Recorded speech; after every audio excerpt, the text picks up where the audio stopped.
Hello then, everybody. Hello, folks. How you all doing? Hope you're okay.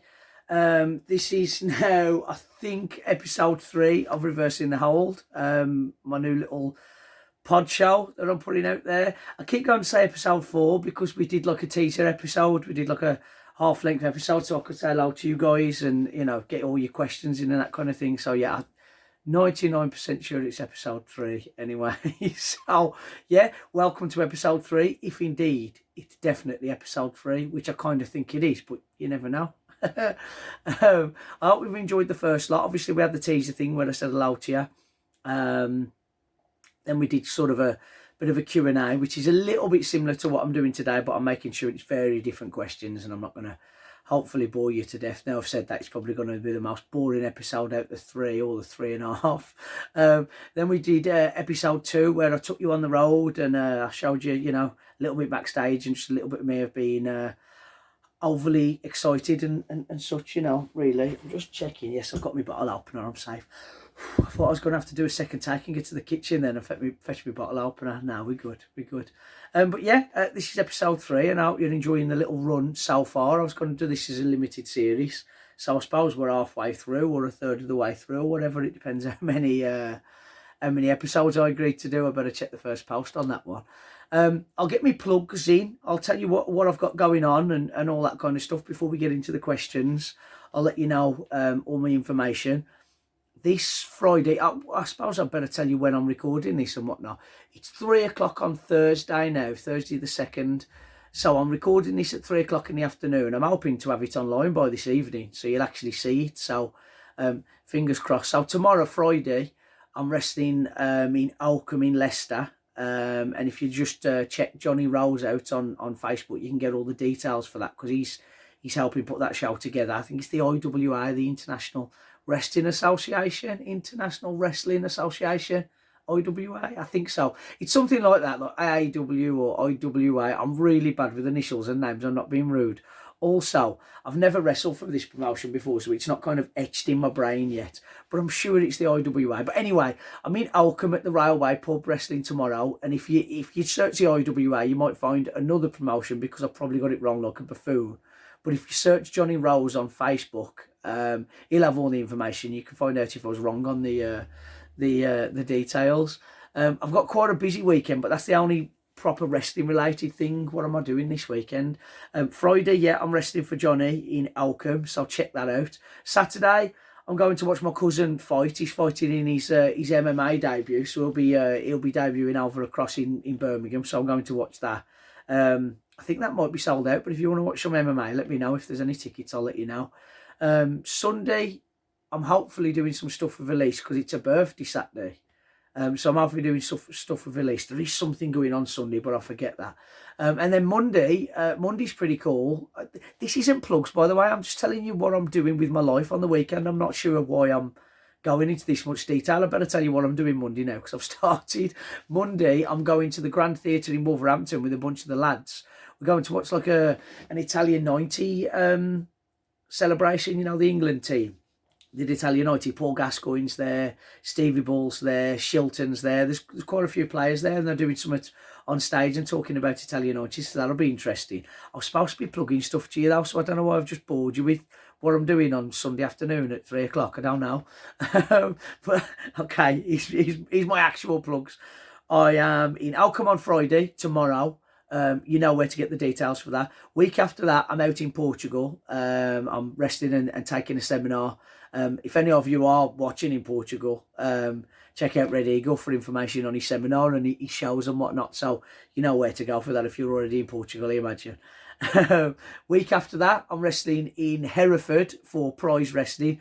Hereford's very much going to be their base and their number one venue, I think, and the place where they base out of, much like us with Pro Wrestling Live.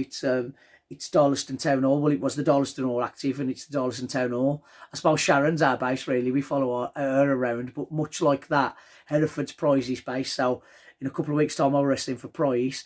Then the week after that, Sunday the 26th of September. I'm doing so well to remember these dates. I hope you appreciate this. I ain't got an auto cue. I'm not that high tech. Sunday the 26th of September is a big big PWL wrestling show here in the Black Country. We're at the Gilbert's Club in Willenhall. We've got 2 main events announced so far. We've got Elise versus Jade Knight for the PWL women's title, but that's in a steel cage. That's just going to be epic. That's, put a cap on their feud, I think. And then we've got a big, massive cage match. We've got a War Games style event. We've got myself and my mates I've been teaming with lately. So me, Danny Gold, Leon Jackson, Tiger Singh against Chris Royals and Dangerous Tave and Bradley Ray and Neil O'Reilly. Got like a War Games thing going on. So it'd be like 2 people will start the match and they'll come in at intervals and we have to, knock each other silly really. So if you want to see some really good wrestling, and not only some really good wrestling, but 2 really crazy cage matches, then you need to be coming to Gilbert's on the 26th. Twix. Not chocolate, not Twix. On the 26th of September, you need to be coming to Gilbert's and watching PWR wrestling. Tickets virtually have sold out inside 24 hours. There are a limited amount of tickets left, but I would urge you to just get in touch with me or go on the Facebook page or go on the Twitter, PWR Wrestling, and get your tickets in early, because it's the show at Walsall at the Chuckery Club. Thank you to everybody that came, by the way. The atmosphere was amazing. The crowd absolutely made that show. But the show at Walsall was absolutely phenomenal. And then on the back of that show at Walsall, all the fallout between Jade and Elise, and all the fallout between Danny Gold and myself and Chris Royals and his mates and our mates, and we've been knocking lumps out of each other. All the fallouts just drove the interest. And like I say, it's practically sold out in 24 hours. So if you are coming to that, get your tickets now. Just get on it, really. I think that's me plugs out the way, or at least the ones that are on the top of my head. So I'll leave you to that one now. I'll get me drink on the go, and then I'll answer some questions. Oddly, I'm drinking a lager today. I'm more of a bitter man and an ale man, but it's a Bavarian lager. It's German, so you see there, Bavarian hops. The Germans know what they're doing with good beer, so I don't mind a lager from there. This is from my godson Leon Jackson. He brought me this like in a big drink set for my birthday. So cheers, Leon. I'm going to enjoy this now. What's it called? Love Lane. Sounds like a porno, don't it? Not a beer. Love Lane Lager, Triple L. Look, here's your L's there, and Love Lane Lager, 4.4%. Good session beer, I imagine. So let's get that open. First things first, booze. This is the glass that come with a set. I don't know whether it's relevant, but they always say drink the beer out the glass it was made for, because you just get the flavours or the taste better. I've done it a few times and I've kind of understood what they're talking about. But by and large, it's just beer to swill down your neck, ain't it? So I don't know, but this is the part of the set that he got me, so I'm drinking it out the glass.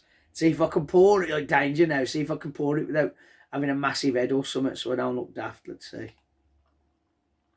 There we go, look at that. Almost. No, see, I've done it bigger. Mind you, that's how they serve them in Germany. I need to have wrestled out in Austria, which I know very much isn't Germany. If you're confusing Austrian with a German, they'll go mad. But it's similar culture, and they're all Germanic tribes. You know, the Austrians, the Bavarians, the Germans. They all come from Celts like me, anyway. Like a lot of the Welsh folk and English folk, and especially, So yeah, so they're all Celts anyway. But then Bavarians, the Austrians, the Germans, they're all from similar Germanic tribes anyway, so that, they all know what they're doing with good beer. We're safe. Just getting myself out of trouble with my Austrian friends there in case they go mad at me. Miss wrestling in Austria. Hopefully, as this lockdown eases, I'll be back out there soon. Right, there's my beer. Cheers, Leon, for getting it me, and cheers everybody who's watching or listening. This ain't an interactive part. I can't give you any of the drink, I suppose, but if you get your own, you'll be all right.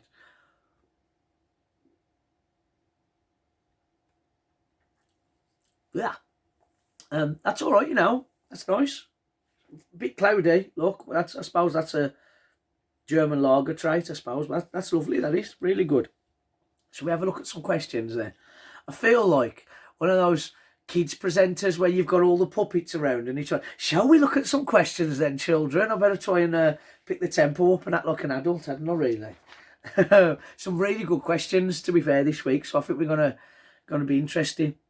This is appropriate, being as though I've banged on about drinks for the last sort of 2 or 3 minutes. And it is just the top one I wrote earlier as well from the list you've all sent me. So I haven't done that on purpose, but this is appropriate. So Keith Wilson's written, and he said, we all know that you like a drink. No, shit. We all know you like a drink. What's your favourite drinks from around the world? Okay, well, this will be an interesting one. I've been very, very lucky to see a lot of the world with the wrestling, really, and be all over the place and try different beers. As soon as I get off the plane, I want to know where the pub is. Just have a few pints to calm my nerves. So tried a few different beers, really. Different beers from all over the world. Well, I suppose I wrestled out in the States. I'll be honest, I wasn't overly impressed with American beer. But I went sort of 2003 and then again in like 2005 or 2006 or something like that. You're talking like 15, 20 years ago when I was there. And back then, I'm sorry to my American friends, but American beer, certainly here in England anyway, had quite a bad reputation here in England. We always saw it as wheat beer and not... Oh, just someone knocking the door, I'll ignore them. We always saw it as weak beer or quite tasteless beer. And if you think back to the 2000s, you know, Budweiser and things like that, they weren't that hot. They weren't, in my opinion anyway, weren't a good drink. And that's certainly what the older members of my family thought. So I wasn't that strucken with the American beer at the time. I must add, though, since over the last sort of 10 years, 15 years, the Americans have really got into the craft beer market and the IPAs and the lagers themselves, and they're making some lovely, lovely, lovely lagers now. So I'm not just running down American beer. I just didn't think that much of it in 2003. But they've kind of upped the game now. But at the time, I wasn't that enamoured with that. But obviously, by and large, I was wrestling in southern states. You know, I was down south, and I got to drink, you know, Tennessee whiskies down there and bourbons as they call them. I got to drink them. They was nice, and you know, a bit of moonshine and stuff like that. But yeah, American drinks are good. I suppose I like the craft ales, but I haven't had them in America. I've brought them here, so I can't really comment on that. So for America, it's got to be bourbons, I suppose, just because that's the more or less the part of the country I was in. So I suppose that was their thing, really. I'll tell you a good country for beer. I've touched on it earlier with my German thing, and then I get out of jail free. I'm digging myself out my hole I got myself in. Austrian beer's phenomenal. I really, really enjoyed any beer that I had in Austria. The promoter or one of the co-promoters anyway, Gurno, he's a good friend of mine, and he's the same as me. He likes a cigar and likes a beer and likes to relax after the shows, you know. So he'll always get me trying different beers, and the different wheat beers or different cloudy beers or anything in Austria, to be honest. I haven't had a drink in Austria I didn't like yet. So I suppose for Austria it's beer, bourbon and whiskies for America. Japan was a bit of an obscure one. I was trying a lot of their different lagers, so I didn't collapse in a country I knew nothing about. But a few of the wrestlers, myself and Red Eagle and a few of the others, we got invited to go for a barbecue at Tajiri's house. So that was quite an honour, really. I got to know him a little bit when he wrestled out here. But the Japanese culture, they won't really invite you to their homes. They'll invite you to go to a restaurant, or they'll invite you to go, you know, to a pub and meet you there. So to be invited to Tajiri's home, you know, big WWE superstar or whatever, and for having to consider us friends in that, you know, he wanted us round his house, that was quite the honour, really. So I went there with the intention of having a few burgers at a barbecue, as I thought, and behaving, really. But it didn't quite go to plan. When Tajiri was over here a couple of months before or what have you, I got him very, very drunk in a good way, you know. I was showing him a good time. We finished the show, I took him out, got him on the whiskey, got him on the beer, and he got, let's say, more than a bit drunk. He had a really good night. So bless him, when we got to Japan and we'd done a few shows and he invited us over, I think it might have been the second tour of Japan I did when he invited us over. Yeah, that's right, because I had the big blonde streak in my beard. So yeah, it was the second time. Once we'd done a week or so out there, he invited us there to show us a good time. And not only had he set a lovely Korean type barbecue thing up on his garden patio, he fully intended to repay the favour and get me absolutely paralytic like I'd got him drunk. I was going there to try and be a good boy, actually. It didn't work out like that. But I got to experience some very, very nice Japanese beers. I'd already tried all the beers anyway on the first tour and on the week or so proceeding to get into Tajiri's. But first of all, he got us on the sake, which is like a Japanese spirit. They call it a Japanese wine, but I'd call it more of a spirit, really. Made from rice, like a rice wine, but it's a spirit. It's really, really strong. And because it's really strong, and I've seen people drink it here and wince, and to be honest, I think I've had a few shots of it here, and it was like a shot. But over there, oh my God, they must send us all the crap stuff and keep the good stuff for themselves. It tastes sweet, it goes down easy. But the problem is it's still as strong as any sake going. So that mangles you up by and large. I also, interestingly, tried some Japanese bourbon, Japanese whiskey, because obviously the American culture is quite prevalent in Japan because of what happened after World War II. They kind of had a duty of care to the Japanese people, get them back on the feet and help them out. And they took a lot of their sports to Japan, and a lot of their different things like surfboarding that went to Japan with the American soldiers, and Japanese people are big on surfing now because of that. But they also took their whiskey, and this was a Japanese whiskey that was brewed out there, I think in Osaka or somewhere like that. And Tajiri got me on that. And again, sweet and just went down easy. Had no judder to it whatsoever. But that knocked me off my tree. And then another one, if any of you younger folk ever go out there to Japan, another one to try. I'll probably say this was my favourite actually, which is Keith's question. I've just rambled. He got us on something called Super Zero. It was like, the best way I can describe it, was like tastes like Tango in a can that looked like Tango, except it was 9 or 10%. So it tasted like pop, looked like it was for kids, you know, this silly little animal on the side of it or whatever. But it was definitely not for kids. It was what I would call hangover headache juice. But at the time going down, it tasted wonderful. As you're having little niblets of beef off Korean barbecue and being plied with Japanese bourbon and Japanese lager and Japanese sake, and then all of a sudden this Super Zero comes out. And like I say, it tastes just like Tango. It tastes lovely, but going down. But yeah, it come back up a little bit different. And it got me really, really drunk. Like, a bit too drunk, to be honest. I fell over and broke Tajiri's table. But that's a story for another day. Luckily, he's still my friend and he's still nice to me and still says hello to me. So it's kind of his fault I got that drunk now. So yeah, they're the drinks in Japan. Trying to think where else I've been and what I like, really. Oh, I can't not talk about Portuguese booze. Tell you an interesting little trait in Portugal, particularly with the older generation. I don't think it's on with the younger generation, but there's a lovely, lovely little liqueur they do out there. It's like a cherry liqueur called ginger, and that's interesting because there's little like shops in between shops. And when I say shop, I mean it's like a doorway with a few barrels behind it. And these slightly older people in Portugal will line up and have a shot that before work. If you're up early enough, or in my case, still out late enough, getting back to the digs to go to sleep, you can see them there at 8 o'clock, and they don't get drunk. They'll just have the one shot, boom, and then go into the office and work. That's interesting. But generally, Red and his dad, they'll give me that after food, something called ginger. So that's a nice shot. I really like that. And I like the Portuguese lager as well, Superboc. Don't like Sagres as much. My mates like Sagres a lot. They drink that when we're out there. But I really like Superboc. It reminds me of a nice lager here, which is weird for me to say because I don't drink lagers that much. But the Superboc's a very, very good one. I like that. But my favourite drink in Portugal, I'm going to butcher the word of it now because I can speak a little bit of Portuguese, but it still comes out in my black country accent. But called Agua Ardente or Agua Ardente. And from what I can tell, and this is talking to the Portuguese about it, but like my mate David Quadrado, he's always a bit excitable and had a little bit himself when he's telling me. I think it either means fire water or dragon water or something like that. It's got to be water because agua's water. It's whatever ardente means. I think it's fire or heat or something like that. And it's like, I don't even know what it's like. It's clear. And you drink it and it blows your socks off and you're just paralytic. I don't know, it's wonderful. It's called Agua Ardente. I've drunk that in Portugal a lot. And I think that I must drink a lot in Portugal because I've got one more to tell you about. Keith, you shouldn't have asked this question really, should you? This will take the hour up, I think, me talking about my favourite drinks from all around the world.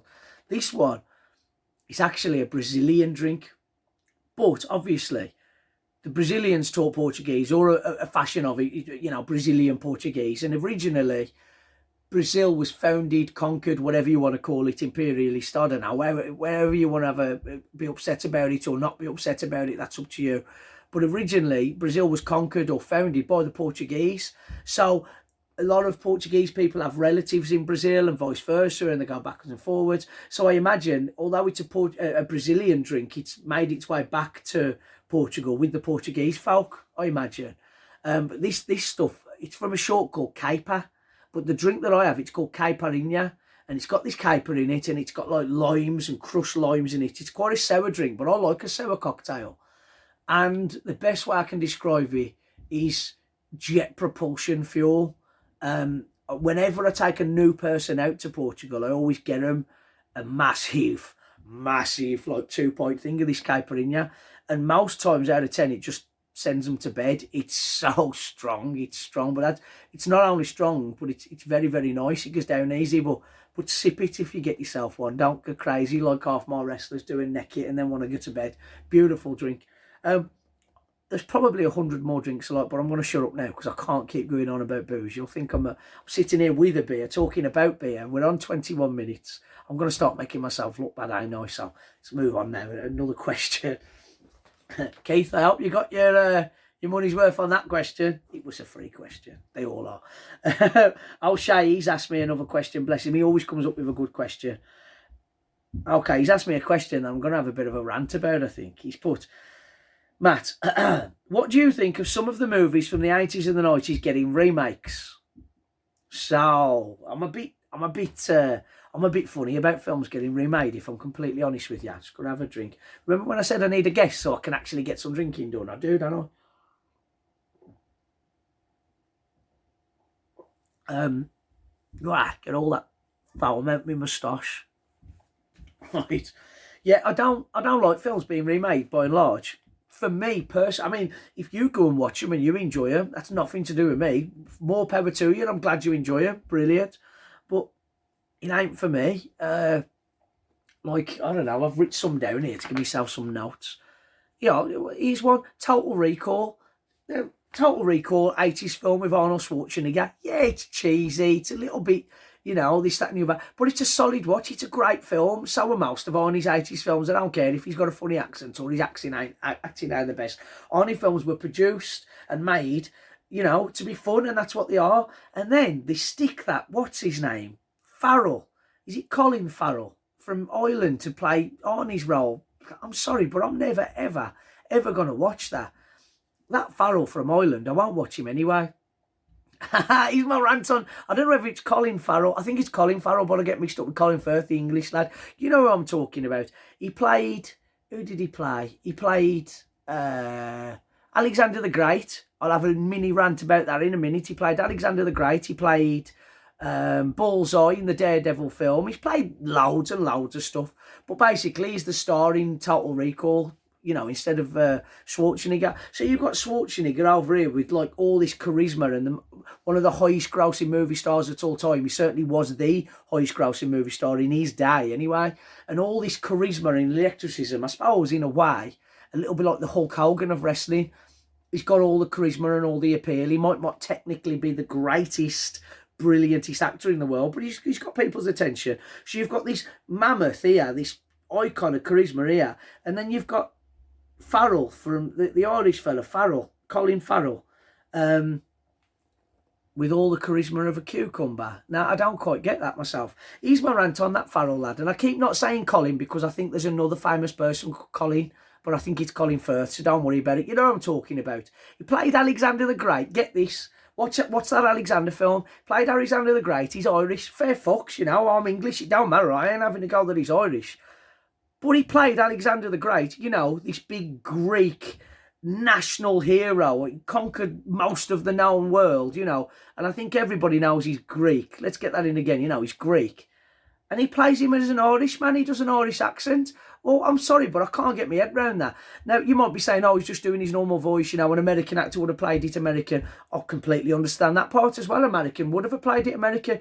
Brad Pitt played Achilles as an American. I understand that part. But can't we mix it up? Because the bloke who played Alexander the Great's father in that film he's probably the best actor in the film. Look it up. You'll have to work out his name. You'll have to look this film up if you care enough to be listening this far into the podcast. But his dad, who's this great accent, who could have done a Greek accent, an American accent, an English accent, whatever you like, he has to dumb himself down and do that Farrell's Irish accent just to make the rest of the 2 hours film make sense.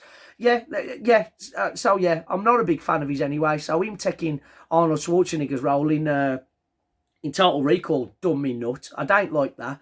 I watched half hour of the RoboCop remake and I couldn't get my head round that. He's just a hand and a head, and Samuel L. Jackson's running down round being a crook, and you've got like an all-star cast but no substance. I think I lasted 30-40 minutes with that.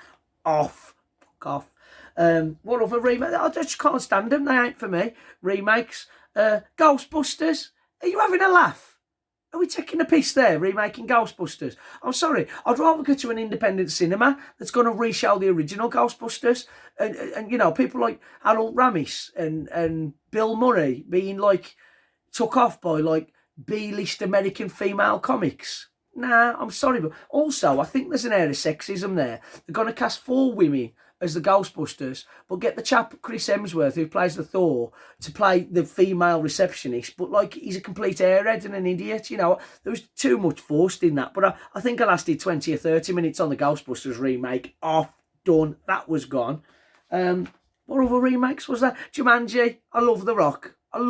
He's one of my favourite actors. But that's Robin Williams films. I know that they've carried that story on. I have watched Jumanji with the kids. I have. I'm not knocking that as much because I know it's a carry on, but I'd still rather watch the original with Robin Williams. You know, remakes just, I don't know, they ain't for me. If you go and watch them, mate, and you enjoy them, all fair play to you. But honestly, I'd rather put the original on. Even one of my favourite actors, Denzel Washington, makes The Equalizer, but I'd rather watch the original Equalizer with Charles Bronson. I'm very much a traditionalist, you know. There's some people who can take roles on. Oh, while I'm thinking about it, did you see that crap they did with the American, the Italian Job? They've remade the Italian Job, and there's now Michael Caine, and you've got, I don't know, Born Identity Crisis, Matt, the bloke who plays Born Identity, whoever, starring in the Italian Job. No. Sorry, I just want to be a bit sick in my mouth because I've just remembered the Italian Job remake. I think this is the worst question you've ever asked me. I'm joking, obviously. I love you, bro. But yeah, I don't like remakes of films. I'd rather watch the original. Come up with original ideas. You know, the Italian Job was great. Leave it where it is. Total Recall was great. Leave it where it is. Get a pen, get a paper, and write a new script, write some new ideas. And you know, if you can't come up with some new ideas, guess what, pal? You don't belong in the movie business, the storytelling business. That's my opinion. Obviously, a businessman, if he says remakes making more money, then that's why they're going to happen. You know, that's it. But I like artistic integrity. I don't like plagiarism. And that's what these are, really. Because you should have to get permission off the original writer and all this kind of stuff. I'm rambling now because it's a subject that pisses me off. I've swore a bit in this podcast, don't I? But yeah, don't like 80s and 90s shows being remade today. They're never as good. They recast the characters. They mess with the storyline. They make it all liberal and PC. And by the way, I'm very liberal leaning in the way I feel. But it gets rammed down your throat in these remakes and these new programmes. Rammed down your throat to the point you feel nauseous and you want to lurch to the right. And that's not who I am. And I ain't who I am in the slightest. But they just cram an agenda down your throat and just call it Total Recall or call it Dad's Army. Oh my God, how shit was the Dad's Army film and all? You're getting me angry now because we're talking about shit remakes. But anyway, yeah, they ain't for me. Just keep your balls to yourself and come up with something new. I'll watch a new film starring those same actors. It's not the actors I don't like. It's not the directors. It's the concept that I don't like, the remakes. Make a new film, I'll go watch it. But by and large, these remakes, I don't go and watch them anyway. I wait till they're free on the telly. I watch 30 minutes of them. My blood pressure raises. I get a bit uncomfortable and I turn them off. They ain't for me, really. You let me know what you lot think. You can put some comments on Facebook. Okay. Robert Ashford. What did you think of Suicide Squad 2, the sequel to Suicide Squad? Right, in short, I don't know because I haven't watched it and I probably won't, Rob, to be honest.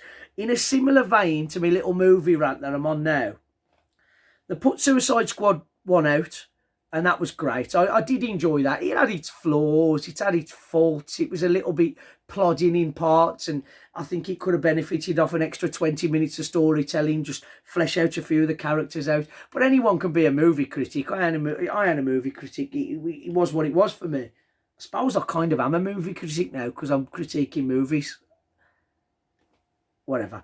But yeah, the Suicide Squad 1 come out, and that it was what it was. But for me, what you've got to remember, my first experience of a concept like that was reading something called Thunderbolts at Marvel. Now, I don't know whether Suicide was first or the Thunderbolts was first. I don't know, but it's the exact same context. The government needs some heroes, and rather than asking the really good heroes to help them out, which does make sense, you know, all right, Captain America, all right, Superman, any chance of some help, the world's gone to shit. I'm sure they would. It's a silly concept from the start if you think about it like that. But I suppose you can explain it away. The government want control. But with the Thunderbolts, they do exactly the same as the Suicide Squad. They've got a load of super villains in prison or, you know, in custody or on the run, offer them amnesty or time off the sentence or whatever, and get them working for the government, solving crimes or, you know, doing whatever. So I first saw the Thunderbolts. It's a Marvel thing, but it's the same as Suicide Squad. It's exactly the same. So I know the concept. But what I didn't get after watching the Suicide Squad is it pretty much made most of them good guys. Well, they're supposed to be villains, you know. Harley Quinn's supposed to be a bitch. Psychopathic bitch as well. You know, Deadshot, he kills people for money. Why are we all of a sudden, because Will Smith plays him, and very, very well, by the way, one of my favourite actors, why is he all of a sudden a good guy?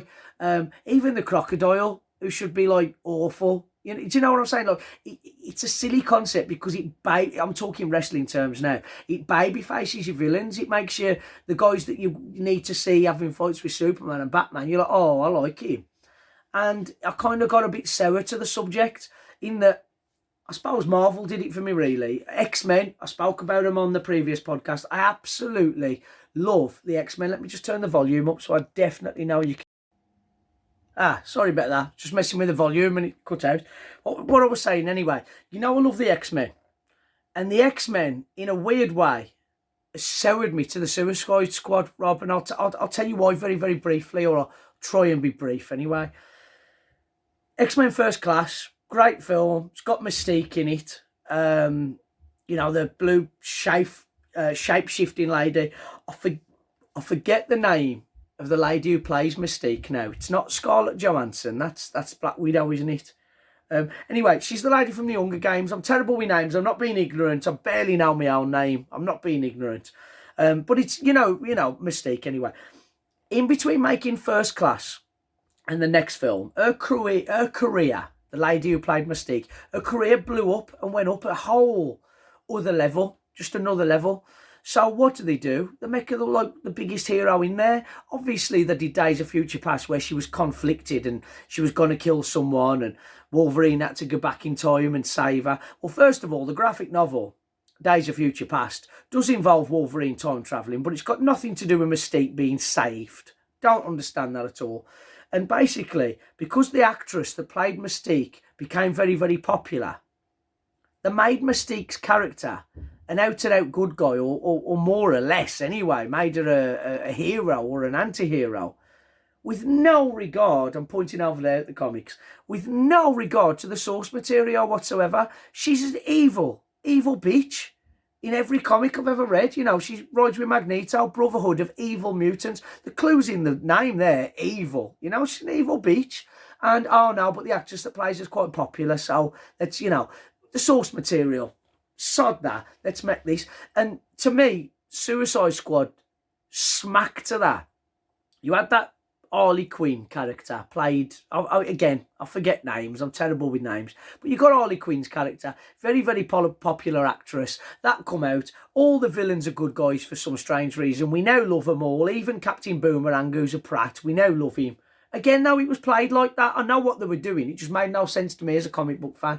But anyway, so all of a sudden, let's rush Birds of Prey out. Let's get that out dead quick because we'll capitalise on how much everybody loves Harley Quinn. Oh, but was there nobody in the meeting room of the office that went, excuse me, sir, we can't really do that because Harley Quinn's a bitch and, look, there's DC characters there, right?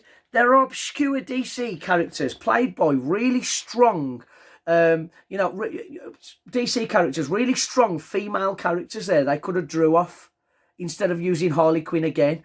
Did nobody in the boardroom go, oh, well, Harley Quinn's character's evil, so we shouldn't really be making this film, or we shouldn't really be making her likeable because we're trashing on, 80 years of source material. Oh, sit down, John, don't worry. It really gets my goat. So all of a sudden, she's got her own spin-off film with Birds of Prey, and I know it's a team up, but you know what I'm saying. The marketing and the advertisement and how they made the money on it was all centred around Harley Quinn because you've got 7-year-olds running around dyeing their hair half red and half blue at Comic Cons when that character's capable of a murderer in the source material, so you wouldn't want your kid dressing up as it anyway.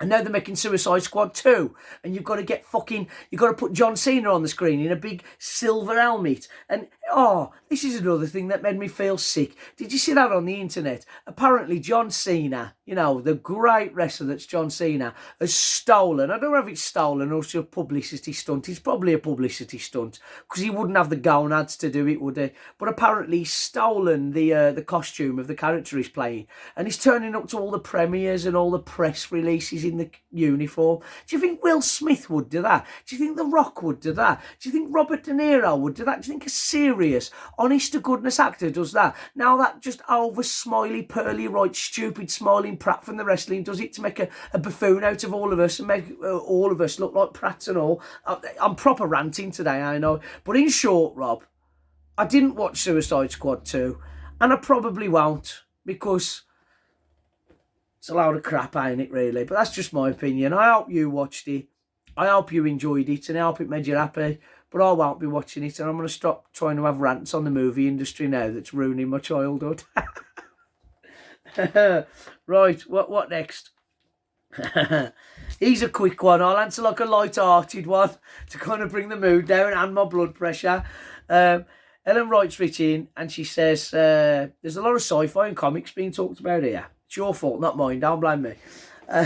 She said, who's your favourite Doctor Who?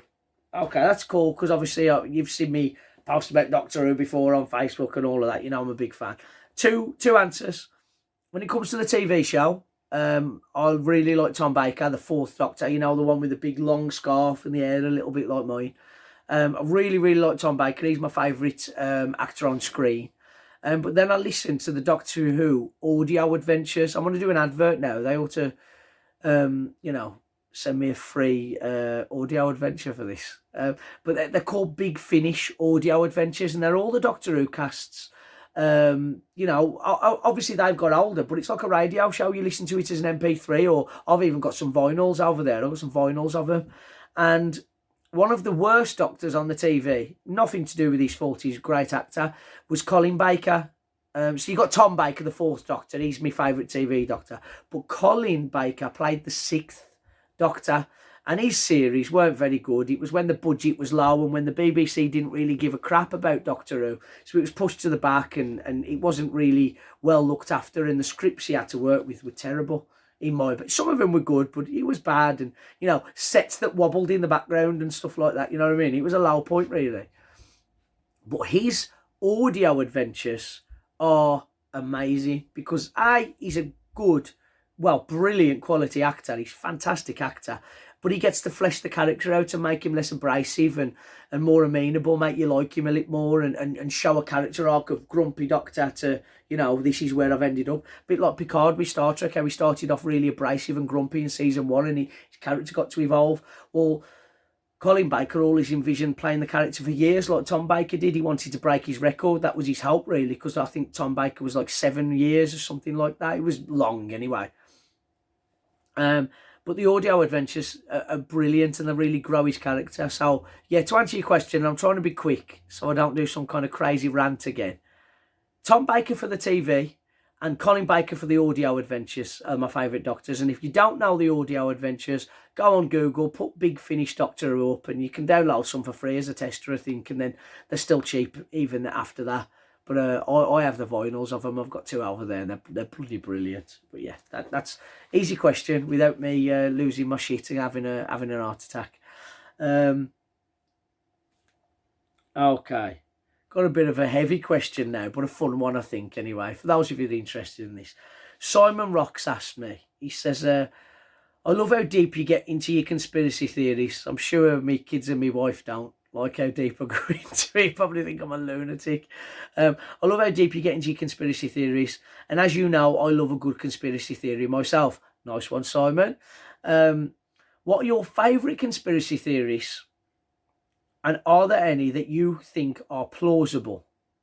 Okay, that's interesting. I suppose last time I kind of poo-pooed and potted a lot of conspiracy theories, because what I like to do, I like to read about them, but not necessarily, I don't believe them, you know. I don't think that the earth is flat, but I really enjoy watching a documentary of a man trying to tell me it is. I find it hilarious. And even though I know he's flawed and I know his argument's wrong, I think that it's very interesting how they came to that conclusion. And I think there should be someone trying to encourage him to put all that energy into something productive, you know what I mean? So I love conspiracy theories.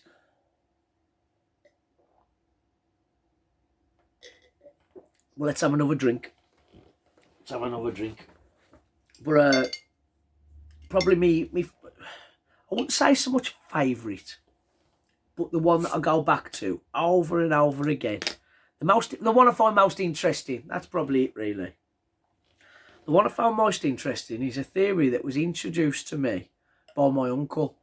My Uncle Tyrone, he married into the family. He married my dad's sister, but he was just like a proper uncle, but he was my dad's proper good mate. So we used to see him all the time, you know, like several times a week. We'd see him all the time, and we grew up around him and whatnot. He's passed away now, but he was a wonderful bloke. And he kind of saw that I liked me sci-fi and I was into alternative things and some different things. And he put me onto a bunch of really interesting conspiracy theories. And this one is one that I go back to over and over again, and I read books about it and I study about it, like he did as well, because he lent me one of his books, actually. And it's about human origins, Simon. It's about human origins. And to give you an idea, just for me point, to give you an idea, basically, it's discussing that we are a very intelligent species, or we like to think we are anyway, very intelligent species, but we've got amnesia because we don't fully know where we're from. Now, don't get me wrong, don't think this is me trashing religion or anything like that, because obviously the Bible says where we're from. But the truth is, I do believe in a higher power. I think something's up there or something's made us. I don't think we could just come as an accident. I don't think that. And I am spiritual as well, so there's elements that are contradictory about me believing or wanting to believe this theory, but then believing in a higher power in the afterlife. But it don't have to be contradictory. It can all fall into the same thing. And isn't it great that you can change your mind or have 2 lines of thought about the same subject? It's perfectly fine to be contradictory as long as you prefix it and tell people and you're upfront, and that's who I am. You know, you can ask me what my favourite film is, and this morning I'll say Hook, and then this afternoon I'll say something else because that's my favourite film that minute. You know, you can be contradictory. It's perfectly acceptable, in my opinion. But anyway, I digress. Human origin conspiracy, Simon. And I'll probably, if you haven't already, which you probably do because you're a clever bloke and we spoke about conspiracy theories before, and you're up to them. But if you haven't, you'll be looking into this tonight. If you haven't looked into it before. I'll try and sum it up quickly for the listeners that don't give 2 flying poops about human origins or conspiracy theories. But to give you some reading material, Simon, or anybody else reading this who's interested, my absolute favourite book, although there's some flaws in it and I don't believe everything in it whatsoever, but my absolute favourite book as an introduction to this is called Chariots of the Gods by a bloke called Eric von Daniken. And if you Google that, you can pick it up for £8 on Amazon or eBay or whatever. It's called Chariots of the Gods by Eric von Daniken. And that's an interesting introductory, an easy way into the conspiracy theory. And another one is a bit more complex and a bit more well thought out, and the arguments are a little bit better. But don't get me wrong, Eric Van Daniken is the father of this theory. He's where it started, and then a bunch of people have jumped on and took it further. So they should. It should always be built upon the foundations but improved, But a bit of a heavier reading, Fingerprints of the Gods by a bloke called Graham Hancock. Absolutely fascinating. If you give them a read, Simon, or you can lend them off me, just drop me a message. You can come and fetch them off me. I don't mind. But yeah, so basically, we don't know where we're from. The Bible says that we were created from Adam and Eve, or Eve was created from Adam. But let's face it, the Bible was written by men. God didn't write the Bible. Most of the passages about Jesus Christ were written 150 to 300 years after he was dead by disciples of disciples of disciples of disciples, supposedly of Jesus's disciples. So what we're going to believe, Jesus Christ fed the 5,000 with one fish and one bread. Well, that just sounds like a lot of exaggeration to me, because I caught a fish this morning this big, but when I'm in the pub later, I'm going to tell everyone it was this big, And if you add that to 300 years and you put religion into it, and you put control into it, and you put exaggeration into it, and you put the Catholic Church into it, not sure. I'm not discrediting Jesus Christ or saying he weren't on this planet and saying he didn't achieve a lot of good, and I'm not saying who he is or wasn't. That's up for you. I'm not going to talk about religion in that sense, but I am going to talk about the fact that man wrote our holy book about God. God didn't write it. So that's one opinion anyway. That's one part of this. But the second part of it is, where did we come from? Why are we here?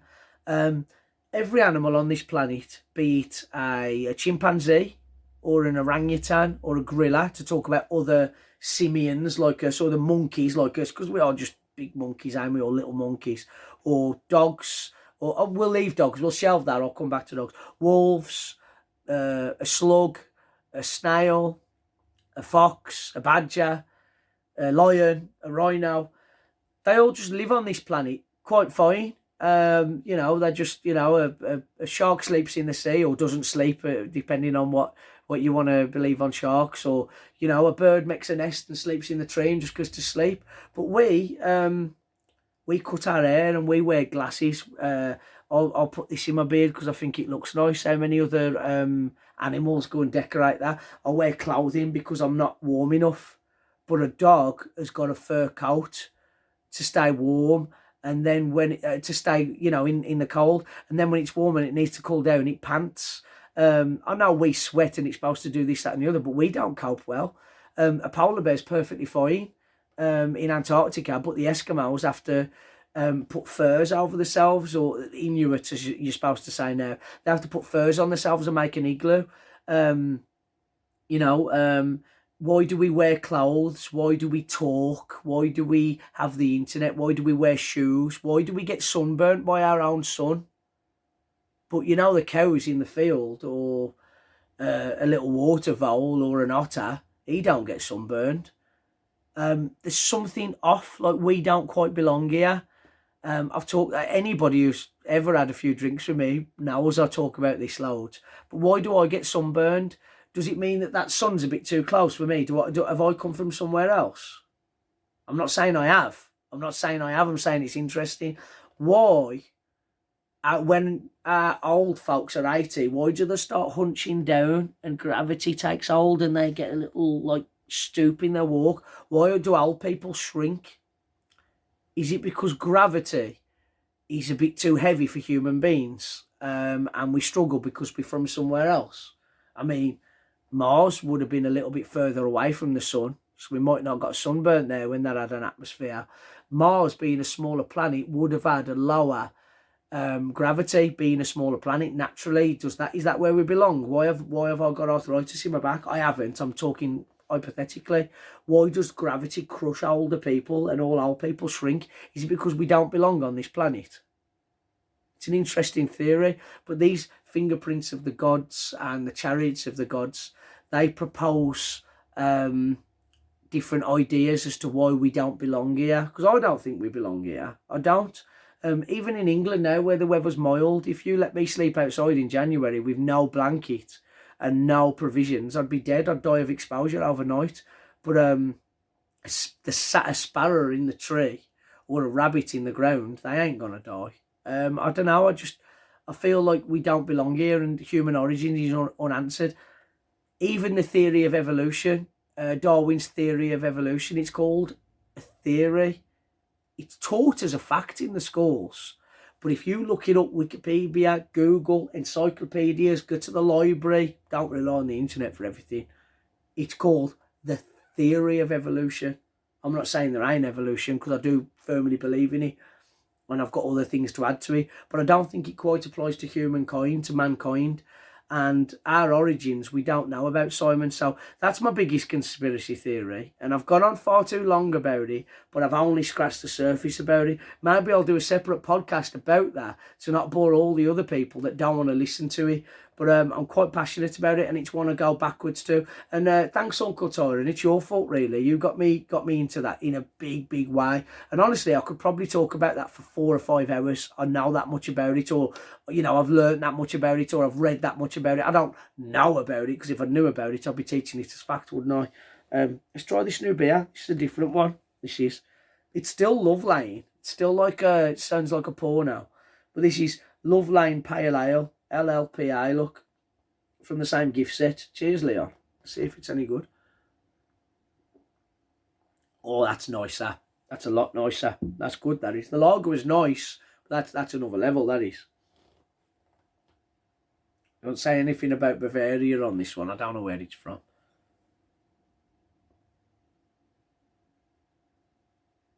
Liverpool. Right, but yeah, that's a conspiracy theory that I found interesting, mate. And I'll tell you another one, and I'll be dead quick because I'll move on, because I know people are aiming into this will be doing their heads in. But another one I find interesting is all those experiments they were doing on the ship to try and make it cloak or appear somewhere else. And if you read into it, it disfigured some of the sailors and did stuff like that. And again, I don't know how true it is, because it's not one that I've over-explored like the human origins one, but I find it fascinating. So maybe that's something you can tell me about, Let's look at the next question. After I've basically gone crazy about films and told you that I think that we might be from Mars, so I might not have any listeners from the next for the next episode, because you'll all think I'm crazy. But there you go. This is what these podcasts achieve, don't they? You open up and expose that you're a fucking nutter on the internet. Easy. Okay. Is this the last question? Yeah, this is the last question. And it's a fun one. It's a bit of a Star Trek one. We haven't discussed wrestling today, have we? That's interesting. Oh, well. It's the non-wrestling podcast today. Darren Summers, he's come at me with a Star Trek question because he knows I'm a mad Trekkie. And I think he's too. Well, he must be to ask this question, hadn't he? Darren Summers has said, list me your top 5 Star Trek movies and tell me who your favourite captain is. Okay, so yeah, I'll watch all Star Trek, from Voyager to the original series to Deep Space Nine to Next Generation. I even suffer Discovery. I even sit through that because I'm a hardened Trekkie and I can't miss an episode, much to my own charge. And I watch Picard as well, and the animated series, the original one, and all stuff like that. I've got Star Trek books, Star Trek magazines, Star Trek collectibles, all sorts. So yeah, I do love Star Trek. If that makes me a nerd, so be it. I'm a nerd. I don't know. Top 5 films. I say I don't read from a queue, but I've written these down because I don't forget. And like I said earlier, I change my mind all the time, but these were the top 5. Literally, as you answered that question, I scribbled down my top 5 films as I felt then. If you ask me tomorrow, it'd probably be a different list. It's human nature, isn't it? But here it is. Okay, so film 1 is The Wrath of Khan. That's my absolute top. I should probably do this backwards, shouldn't I, really? But I've ruined the first one, so who cares? I'm just not very prepared. I don't rehearse. I'm not very well thought out, and I just have verbal diarrhea for an hour. And some of you enjoy it, and you watch and you listen, and some of you don't. Just ruined the question. Anyway, number 1, we'll start from the top, sorry, is Star Trek Wrath of Khan. Not that awful remake with Dominic Cumberbatch, or whatever you want to call him. Is it Dominic Cumberbatch? It's something Cumberbatch anyway. Played Sherlock, ain't he? Not the remake, the proper one, Wrath of Khan. It's got the original actor who played Khan in the 60s in the TV series. The acting is superb. It's a little change of pace from the first film that got absolutely panned by the critics, but more about that in a bit because that's still on my list because I love it, so sod you to the critics. But it was an out-and-out swashbuckling adventure, and I think it was what was needed after the first film. But But yeah, Wrath of Khan's my first one. My second one, oddly enough, is the first film, Star Trek The Motion Picture. Now, the critics panned it, but to me, it's pure Star Trek. It's Star Trek in that it's an anomaly and they're investigating, but they're also saving the world because it's dangerous and X, Y, and Z. There's one scene of the motion picture. For me, it's probably number one. But when I'm making a list like this, I want to say number two because it made Star Trek popular again and got people on board with it, and it competed with Star Wars a bit more. There was a few phaser fights, and there was a ship fight, and it got everyone back on board. So that's why that's my number one. If you're talking just from the art, it probably is the motion picture. Star Trek back on the telly, back in the cinema, and it was just phenomenal. The critics panned it because it was slow and plodding and there wasn't a clear-cut bad guy. There wasn't a shooting fight and there wasn't torpedoes being fired at different ships or whatever. But it was pure Star Trek. It was problem-solving. It was wonderful. There's one scene that makes it so good, and that's why it's number two, and that's why it's got to be on my list. At more or less the start of the film, there's a few scenes with Shatner playing Kirk down on Earth, getting his commission, getting his ship back and this, that and the other. Supposedly there's been a 5-year gap since the last episode of the original series in this film. More like 10 or 15 really, because everyone's aged and William Shatner's got a toupee on. Whatever, it's not 5 years. But anyway, it's supposed to be a 5-year gap between that. He's left his ship, he loves the Enterprise, and there's something wrong with the transporters, and there's about a 7-minute scene, it's long anyway, of Scotty, played by James Doohan, and William Shatner, who's obviously playing Captain Kirk, and they're just in a little shuttle ship flying up to the Enterprise, and the Enterprise is marvellous. I've got all models of it over there and all sorts, but it's absolutely brilliant. The way they're looking at this ship, and you've got to remember that they wouldn't have been looking at the ship, they would have been acting looking at the ship. That would have been, okay lads, take one, pretend you can see the ship, you love it, show us what you got. And you find that clip on YouTube, Darren, or go and watch the whole film if you want, but watch that scene of how they both look at the ship and then how James Doohan looks at Shatner and they look back at the ship, and they might as well be looking at their long-lost girlfriend. They're just in awe of that scene, and to me that represents how important Star Trek is to a fan, how important the Enterprise is to us fans, and all of that kind of stuff really. Absolutely brilliant storytelling. It's the acting, but yeah, motion picture's my number two. Number three, The Search for Spock. I really enjoy this. It was directed by Leonard Nimoy, because obviously he'd been written out in the second film, but he was back in it by the end of this film. I think that was the sweetener. He wanted to direct it, and that's how he agreed to coming back and playing Spock. But it's brilliantly directed. You have a dispute with the Klingons, because Kirk's history with the Klingons is checkered, so there's a great little bit with that.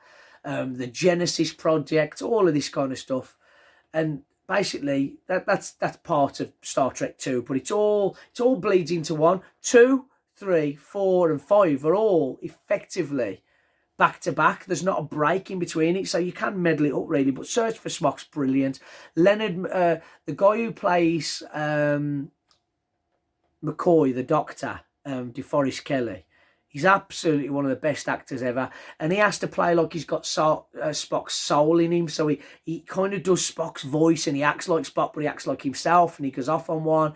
There's a scene where they steal the ship and they ruin the Excelsior Sulu future ship, and Scotty's being crafty and takes some parts out. Brilliant film. There's a bit where Nichelle Nichols, she's over there. I've got a picture with her on my wall there. She's a wonderful, wonderful lady. There's another picture of me and her over there as well. She's in it and she does something and puts an ensign in a store cupboard with a gun. Great film. So yeah, Search for Spock is number 3.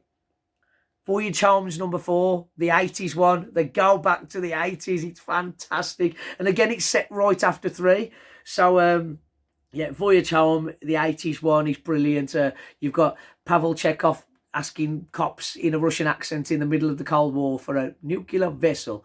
And you've got Scotty inventing see-through aluminium to make money for somebody else. And you've got whales in it. It's just absolutely crazy. And then my 5th one's a bit of a one that people cack on a little bit. It's called The Undiscovered Country. But it's one where Kirk gets sent to prison. Kirk and McCoy get sent to prison for something to do with the Klingons. And there's a lot of There's a lot of stuff where it's to do with the Cold War and it's echoing America and Russia's melting anger at each other, and now they're starting to come together. And I mean, if you ask me, again, there is a Cold War again. The Russians are playing with us and messing about with the Americans and messing about with Europe. But at this point, there was a bit of hope because of Gorbachev, and, you know, the USSR fell and it's become Russia again. There was a little bit of hope. And Undiscovered Country kind of plays off that with the Klingons and the end of a Cold War and the beginning of maybe something new. And there's a lot of intelligent storytelling in it. So yeah, that's my list. So Wrath of Khan number 1, Motion Picture number 2, Search for Spock number 3, Voyage Home, the 80s one, I always say that bit on the end, is number 4, and The Undiscovered Country is number 5, to answer your question. Then we top 5 films. To answer you who my favourite captain is, I love all of them. Janeway's got her own thing going on. Sisko becomes captain halfway through, but he's brilliant. I like Pike. As in Anson Mount's portrayal of him in Discovery, one of the few bright spots of Discovery, which has got a lot of dark spots, and he's a bit shit in my opinion. But I really like Anson Mount Pike. Who am I missing out? Captain Archer from the Enterprise, bloody good old Marmite Quantum Leap and all. I like all of the captains.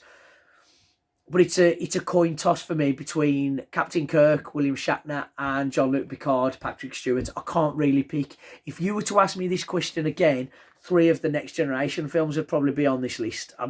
You know, it's neck and neck.